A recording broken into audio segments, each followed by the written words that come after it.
बिस्मिल्लाहिर्रहमानिर्रहीम। अस्सलाम वालेकुम नाज़रीन, मैं हूं फ़याज़ महमूद और आप देख रहे हैं फ़याज़ महमूद यूट्यूब चैनल।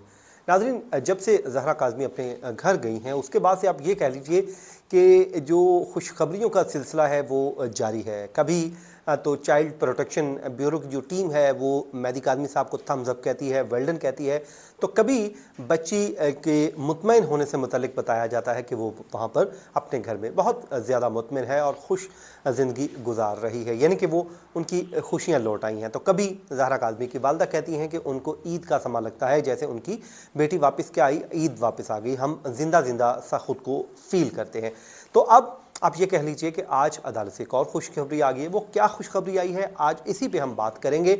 और उसके अलावा अब मुझे ये लगता है कि शायद मुल्ज़िम की जानिब से अब मुल्ज़िम ने ख़ुद को शिकस्त खुर्दा तस्लीम कर लिया है, कि यानी कि उसने ये तसव्वुर कर लिया है कि शायद उसे शिकस्त हो चुकी है। बाकी बार अभी फ़ैसला आना है, लेकिन अगले 24 घंटे या 18 घंटे क्यों अहम है वो मैं आपके साथ इसी वीडियो में बात करूंगा। लेकिन उससे पहले आज की अच्छी बात सेगमेंट में हम बात कर लेते हैं। छोटी सी बात है देखने को, लेकिन ये बहुत बड़ी बात है। आप अक्सर लोग देखते होंगे, मुझ में, आप में, अक्सर लोगों को एक सवाल का सामना होता है, ख़ासकर अगर कोई बात करें किसी लड़की की, तो अगर उसकी शादी अभी नहीं हुई तो उसको उसके रिश्तेदारों की तरफ से, दोस्तों की तरफ से एक सवाल का बार बार सामना करना पड़ता है। कह रहे भाई तुम्हारी शादी कब होगी, शादी क्यों नहीं कर लेती, शादी कर लो ना, क्यों शादी नहीं हो रही, क्या मसला क्या है। ये वो सवाल हैं। आप तो सिर्फ एक अपने शायद गुडविल के तौर पे पूछ रहे होते होंगे, लेकिन आपको नहीं मालूम कि सम टाइम ये इंसान को बहुत ज़्यादा हर्ट कर रहे होते हैं इस तरह के सवालात। अगर बात की जाए इस तरह, अगर किसी की शादी होती है तो उनसे एक ही सवाल पूछा जा रहा होता है कि हाँ जी बच्चा क्यों नहीं हुआ, बच्चा कब होगा, किसी डॉक्टर के पास चले जाओ। तो ये भी वो सवाल होता है जो हर्ट कर रहा होता है, क्योंकि किसका दिल नहीं चाहता कि उसकी शादी हो, या किसका दिल नहीं चाहता कि उसकी औलाद हो। तो ये अल्लाह ताला के काम है। ज़ाहिर है हर इंसान कोशिश कर रहा होता है, वक्त लग रहा होता है चीज़ों में, तो अपने वक्त पे हो जाता है। तो सम टाइम आपका अच्छी नीयत से पूछा गया सवाल भी उस पर ग्रां गुजर रहा होता है। तो कोशिश किया कीजिए कि गैर ज़रूरी सवालात से इज्तनाब करें। मैं ये बातें अपने लिए भी करता हूँ कि अब मैं भी पहले इसी तरह ही करता था, लेकिन अब मैं भी कोशिश करता हूँ कि मैं वो काम करूँ जिससे किसी को हम हर्ट ना करें, कम से कम दूसरों को खुशियाँ देने का हम बायस बने, ना कि उसके को तंगी या मुश्किलात का बायस बने। तो अल्लाह ताला से दुआ है अल्लाह ताला हम सबको एक दूसरे में आसानियाँ और खुशियाँ तकसीम करने की तौफीक दे। अब आ जाए जी हमारी आज की जो वीलॉग है उस पर हम बात कर लेते हैं। सबसे पहले जनाब, आज आपको मालूम है कि 2 दरख्वास्तें थी, मुख्तलिफ समात होनी थी, जिसमें एक दरख्वास्त थी ट्रायल कोर्ट में, जिसमें कहा गया था कि जनाब जज साहब को तब्दील कर दिया जाए। इस पे हमें एतमाद ही नहीं है। इन्होंने, जब हमारा वकील का जो एसोसिएट आया था तो उस वक्त उन्हें कमरा अदालत में नहीं बैठने दिया था, हालांकि केस चल रहा था। तो बज़ाहिर ये लगता है कि उनका जो एटीट्यूड है, उनका रवैया है, वो जानिबदाराना हो चुका है। तो ये इल्ज़ाम आयद करके कहा गया था कि जनाब इनको इस केस से अलग कर दिया जाए। एक दरख्वास्त ये थी जिस पर आज समात थी, और दूसरी जो दरख्वास्त थी वो थी मुलाकात की ख्वाहिश, जो ज़हीर की जानिब से की गई थी कि जी मेरी शेल्टर होम में या जहाँ पर चाइल्ड प्रोटेक्शन ब्यूरो में बच्ची है वहाँ पर मेरी मुलाकात करवा दी जाए, ताकि मैं मिलूँ, मैं क्योंकि हस्बैंड हूँ, मेरा हक बनता है मेरी मुलाकात करवाई जाए। इस दरख्वास्त को भी आज समात के लिए मुकर्रर था। आपको याद है लास्ट टाइम जब इस की समात हुई थी तो इस पर अदालत ने कहा था कि क्योंकि सिंगल बेंच के सामने ये दरख्वास्त ज़ेर समात है, तो अब डिवीज़नल बेंच के सामने भी इसी नौइयत का एक मामला है, और उसके बाद वो जो मामला पहले देखा जाएगा, उसके बाद हम इस पर फैसला करेंगे। तो आज इस पर होना तो ये चाहिए था कि इस पे फैसला हो जाता, लेकिन इसमें हुआ क्या वो मैं आपको बताऊंगा। लेकिन पहले हम बात कर लेते हैं जो दरख्वास्त दी गई है जज साहब की तब्दीली की। क्या जज साहब तब्दील हो गए या नहीं हुए?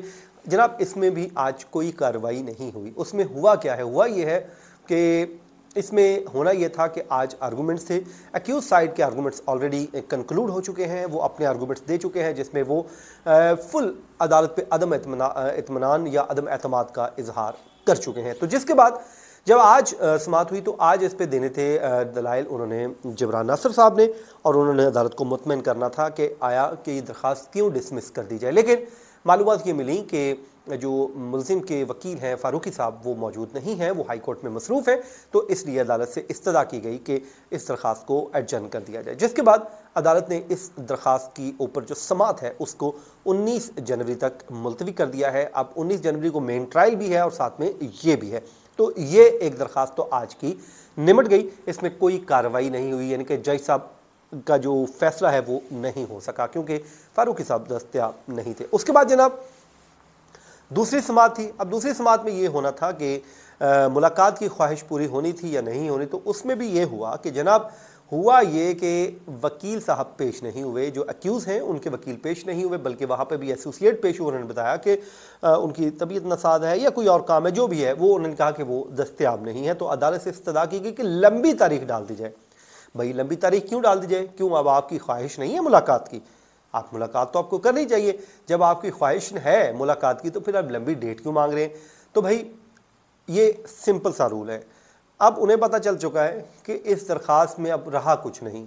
अब जो बच्ची है वो ऑलरेडी अपने पेरेंट्स के साथ जा चुकी है, वो अपनी स्टेटमेंट दे चुकी है जिसमें उसने कह दिया कि मैंने अपने पेरेंट्स के साथ जाना है। तो जिसके बाद अब इन्होंने यही सोचा कि इस दरख्वास्त को मुस्तरद नहीं करवाते या निपटाने की नौबत नहीं आने देते, बल्कि इस दरख्वास्त की लंबी डेट ले ली जाती है। तो वहाँ पर जिब्रान नासिर साहब भी मौजूद थे। उन्होंने कहा कि जनाब ये डिवीजनल बेंच का फैसला है जिसमें बच्ची जो है वो स्टेटमेंट दे चुकी है और वो कह चुकी है कि मुझे अपने घर जाना है, और उसके बाद वो घर रवाना भी हो चुकी है, वो अपने पेरेंट्स के साथ रह रही है। बल्कि चाइल्ड प्रोटेक्शन ब्यूरो की जो टीम है वो भी मुलाकात करके गई, वो भी बड़ी मुतमिन गई, उनकी रिपोर्ट भी तैयार हो गई। ये सारी चीज़ें उन्होंने अदालत के सामने रख दी।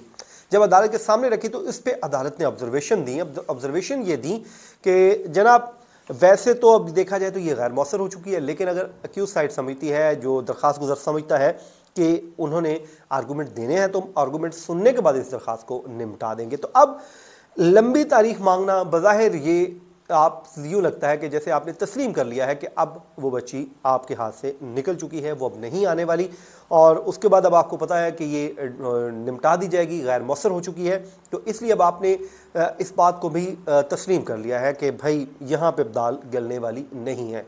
तो खुशखबरी नाजरीन, मैं तो इसको समझूंगा कि अब मेहदी अली काज़मी साहब को एक और कामयाबी मिली कि अब जो इस मुलाकात वाला मामला चल रहा था कि शायद कहीं मुलाकात ना हो जाए, अदालत ऑर्डर ना कर दे, तो आज की जो ऑब्जर्वेशन के बाद बाहर ज़ाहिर है अभी तो कल हतमी आर्गूमेंट्स होंगे, तो अदालत ने फैसला कर देना है। और उसके बाद एक चीज़ तो तय हो गई ऑब्जर्वेशन के बाद, लग रहा है कि अब वो मुलाकात वाली ख्वाहिश ही रह गई, अब वो काम भी ख़त्म हो गया। तो हमें बिल्कुल जो मेहदी अली काज़मी उन्हें मुतमिन होना चाहिए कि एक और महाज पे उन्होंने अच्छी कामयाबी हासिल करने के बिल्कुल करीब हैं। ये 18 घंटों के बाद ये हो जाएगा, क्योंकि अदालत ने उनको लंबी तारीख नहीं दी।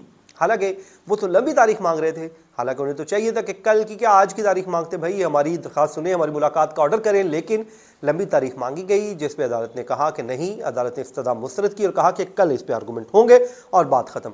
जस्टिस उमर सयाल साहब इस पर कल अब समाअत करेंगे और उसके बाद इस पर फैसला हो जाएगा कि दरख्वास्त ये गैर मौसर हुई है या नहीं। लेकिन ऑब्जर्वेशन जो सामने आई है उसके मुताबिक ये दरख्वास्त गैर मौसर हो चुकी है। नाज़रीन, ये था आज का हमारा वीलॉग। अपनी दुआओं में याद रखिए, जहाँ रहिए खुश रहिए, अल्लाह ताला आपका हामी नासिर हो। मुझे दीजिए इजाज़त, अल्लाह ने के बाद।